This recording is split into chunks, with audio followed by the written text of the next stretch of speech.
అందరికీ నమస్కారం. ఇవాళ మనతో పాటు ప్రముఖ ఆధ్యాత్మికవేత్త ఆస్ట్రాలజర్ ముల్లపూడి సత్యనారాయణమూర్తి గారు ఉన్నారు. గురుగారితో మాట్లాడదాం. గురుగారు నమస్కారం. నమస్కారం మణికంఠ గారు. 2025 జనవరి మాసం వృషభ రాశి వారికి ఎలాంటి ఫలితాలు ఉండబోతున్నాయి కాస్త వివరించండి. మొట్టమొదటిగా మన ప్రేక్షకులందరికీ కూడా నూతన సంవత్సర శుభాకాంక్షలు.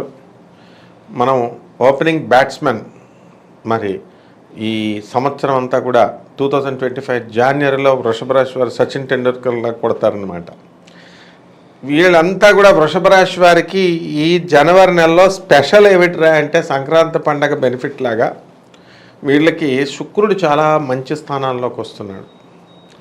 సో వీళ్ళ భార్యతో ఎవరితో అయితే గొడవలు జరుగుతున్నాయో అటువంటి వాళ్ళంతా కూడా మళ్ళీ వీళ్ళు కలిసిపోవడం జరుగుతుంది. ఇది ఫస్ట్ పాయింట్.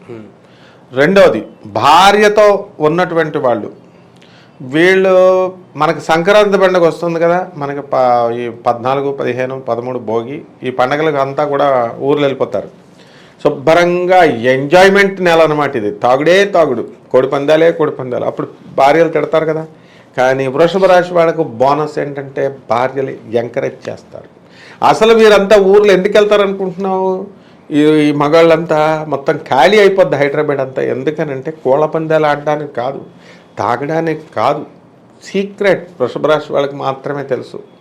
ఎందుకంటే శుక్రుడు వాళ్ళ పాత మరదళ్ళు, పాత లవర్సు వీళ్ళంతా కూడా ఊర్లో ఉంటారు. వాళ్ళందరినీ చూసుకోవడం కోసం వీళ్ళు వెళ్తారనమాట. ఇది వాళ్ళకి తెలుసు, భార్యలకి తెలుసు. It's an open secret. ఇందులో ఏమీ భయపడక్కర్లేదు, అవసరం లేదు. అంటే నిత్య ఉత్సాహం న్యూ ఇయర్ అది రెజ్యువినేట్ చేసుకుంటానికి వాళ్ళ ఎనర్జీస్ని ఎలాగైతే మనం నీరసం వస్తే చక్కగా రెజ్యువినేట్ దీన్ని చేసేటటువంటి జ్యూస్ తాగుతామో ఆ విధంగా మళ్ళీ వాళ్ళ ఊర్లు వెళ్ళి వాళ్ళ బాల్యాలు, వాళ్ళ పాత రోజుల్లో వాళ్ళ లవర్లతో తిరిగిన ప్లేసుల్లో మెమరీస్ అనమాట. ఇప్పుడు రీయూనియన్లు కూడా అంతే. ఇప్పుడు కాలేజెస్, స్కూల్స్ రీయూనియన్లు కూడా ఇంతే. ఇది ఒకటి స్పెషల్ వృషభ రాశి వాళ్ళకి ఈ నెలలో. ఇకపోతే ఉద్యోగాలు ఇవన్నీ కూడా 15వ తేదీ వరకు మనకు మకర సంక్రాంతి వస్తుంది కదా, వీళ్ళంతా కూడా న్యూ ఇయర్ అంతా కూడా ముందుకు దూసుకొని వెళ్ళడం జరుగుతుంది. ఆ తర్వాత మకర సంక్రాంతి రోజున వీళ్ళ పెద్దలంతా కూడా వెళ్ళిపోయారని కొంచెం డిప్రెషన్లో ఉన్న వాళ్ళు ఉన్నారు. లాస్ట్ ఇయర్ మా అమ్మ చచ్చిపోయింది, అంతకుముందు సంవత్సరం మా అమ్మ చచ్చిపోయిందని డిప్రెషన్, నువ్వే చంపేశావు, నువ్వు సరిగ్గా చూడలేదని భార్య మీద కొంచెం కోపంగా ఉన్నవాళ్ళు ఉంటారు. ఆ తర్వాత తల్లిని సరిగ్గా చూడలేకపోయినా, తల్లి అనేటటువంటి చచ్చిపోతే ప్రతి ఒక్కళ్ళకి డిప్రెషన్కి వెళ్ళిపోతారు 2-3 ఏళ్ళు గ్యారంటీ అనమాట. సో అటువంటి డిప్రెషన్లో ఉన్నటువంటి వాళ్ళు బాధపడాల్సిన అవసరం లేదు. ఇప్పుడు ఈ మకర సంక్రాంతి ఒక అద్భుతమైనటువంటి అవకాశం. కాబట్టి వాళ్ళంతా కూడా కదంబం అంటే ఈ బూడిద గుమ్మడికాయలు ఉంటాయి కదా, సూర్య గుమ్మడికాయలు, ఆ కూర, వంకాయలు, ఆ తర్వాత ఈ యొక్క ములక్కాడలు, సాంబారు, ఇలాంటి వాళ్ళకి ఇష్టమైనటువంటి ఈ యొక్క కదంబం అంటాం, సాంబార్, ఇవన్నీ కూడా కూరలు వండేసి ఎవరిష్టం వచ్చిన దేవతలకి, వాళ్ళ పితృదేవతలకు వాళ్ళు పెట్టుకోవచ్చు. ఆంధ్రాలో కొంచెం తాగేటటువంటి అలవాటు తక్కువగా ఉంటుంది, ఇక్కడ తెలంగాణలో ఎక్కువ కాబట్టి మటన్, చికెన్ అన్నీ పెట్టుకునే వాళ్ళు పెట్టుకుంటారు, మందు పెట్టుకోవచ్చు, తప్పులేదు. ఈరోజు ఎగ్జామ్షన్ అనమాట. ఇది పెద్ద పండుగ అంటే పెద్దల పండుగ అని అర్థం. పెద్దవాళ్ళకి పెట్టుకోవడానికి, చనిపోయిన వాళ్ళకి పెట్టుకునేటటువంటి పండుగ ఇది ఈరోజు. కాబట్టి 15వ తేదీ దాటిన తర్వాత జాక్పాట్ కొట్టబోతున్నారు మనం వృషభ రాశి వాళ్ళు. వద్దంటే డబ్బు. మరి ఈ వృత్తి సెలవుల్లో పెడితే సరిగ్గా కనుక వీళ్ళు డబ్బులు పట్టుకెళ్తారు కదా, పందాలు ఇవన్నీ కూడా కాసేస్తారు. వృషభ రాశి వాళ్ళు ఓడిపోయే సమస్య లేదనమాట అసలు. అలాగని మనం చెప్పామని ఆడేయకూడదు. కానీ బుధుడు యొక్క ఆ యొక్క గ్రహస్థితిని బట్టి, ఉన్నటువంటి సంచారాన్ని బట్టి బ్రహ్మాండంగా జాక్పాట్లు కొట్టిన వాళ్ళు ఉన్నారనమాట. అదేవిధంగా ఈ విద్యార్థులు ఇంకా చదువేముంటుంది, ఇంకా సంక్రాంతి పండుగకి కాబట్టి విద్యార్థులు జాగ్రత్తగా చదువుకోవాల్సినటువంటి అవసరం ఉంది. విదేశాలకి వెళ్ళేటటువంటి వాళ్ళంతా కూడా వాళ్ళు అప్లై చేసుకుంటారు, వాళ్ళు కోరుకున్న సీట్లు అవన్నీ కూడా రావడం జరుగుతాయి. మొదటి 15 రోజులు కొంచెం యావరేజ్గా ఉన్నప్పటికీ కూడా ఆధ్యాత్మికంగా వీళ్ళంతా కూడా గోపురాలకు వెళ్ళడం, ఆ తర్వాత బంధువులు ఇవన్నీ వెళ్ళడం, ఒక 10 రోజులు, ఒక వారం రోజులు ఈ సంక్రాంతి హడావిడి. ఆ తర్వాత 20వ తేదీ తర్వాత వీళ్ళు నార్మల్ లైఫ్ అనేటటువంటిది స్టార్ట్ అవుతుంది. స్కూల్స్, కాలేజెస్, ఈ తల్లిదండ్రులు నార్మల్సీ ఇన్ లైఫ్ మాత్రం ఈ 10 రోజులు పోతుందన్నమాట. సో వ్యాపారాల్లో మనకి ఖర్చు ఎక్కువ.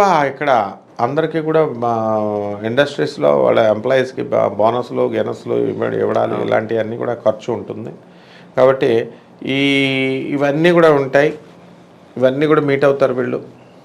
అండ్ కొత్త కొత్త ఆలోచనలతో ఏదో ఒక ఫ్యాక్టరీలు స్టార్ట్ చేయాలి, కొత్త కొత్త వ్యాపారాలు స్టార్ట్ చేయాలా అని చెప్పేసి ఇవన్నీ కూడా మనకి 2వ వారం నుంచి మనకి స్టార్ట్ అవుతుందన్నమాట, కొత్త కొత్త ఆలోచనలు. కాబట్టి ఈ విధంగా దూర ప్రయాణాలు ఈ నెలలో వెళ్ళడం జరుగుతుంది. దూర దేశాలకు వెళ్ళడం జరుగుతుంది, అంటే అక్కడి నుంచి ఇక్కడికి రావడము ఈ కేతుగ్రహం యొక్క ప్రభావం వలన. అలాగే అప్పులు తీసుకున్నటువంటి వాళ్ళు ఉంటారు, రుణ బాధలతో ఉన్నటువంటి వాళ్ళు, ఆ రుణ బాధలన్నీ కూడా వీళ్ళకి తీర్చివేయడం అనేటటువంటిది జరుగుతాయి. వృషభ రాశి వాళ్ళకి ఆదాయాలలో మనకేమీ తిరుగులేదు. అప్పులు, కొత్త కొత్త వస్తువులు కొనుగోళ్ళు, కొత్త నూతన వస్త్రధారణ, నూతన బంగారపు వస్తువులు వేసుకోవడం, ఇవన్నీ కూడా ఉన్నాయి. అయితే ఈ వృషభ రాశి వాళ్ళ కనుక మరి ఈ సమయంలో మరి 14 లోపల కొంత బంగారాన్ని వాళ్ళు పోగొట్టుకునేటటువంటి అవకాశాలు ఉన్నాయి. అంటే వీళ్ళు ఎవరికైనా సరే బంగారం కానీ డబ్బులు కానీ అక్కడ బంధువులు ఇళ్ళకి వెళ్తారు కదా, పెద్ద బిల్డప్కి తీసి ఇస్తారనమాట. ఒకసారి నాకు కూడా అలాగే అయిందనమాట.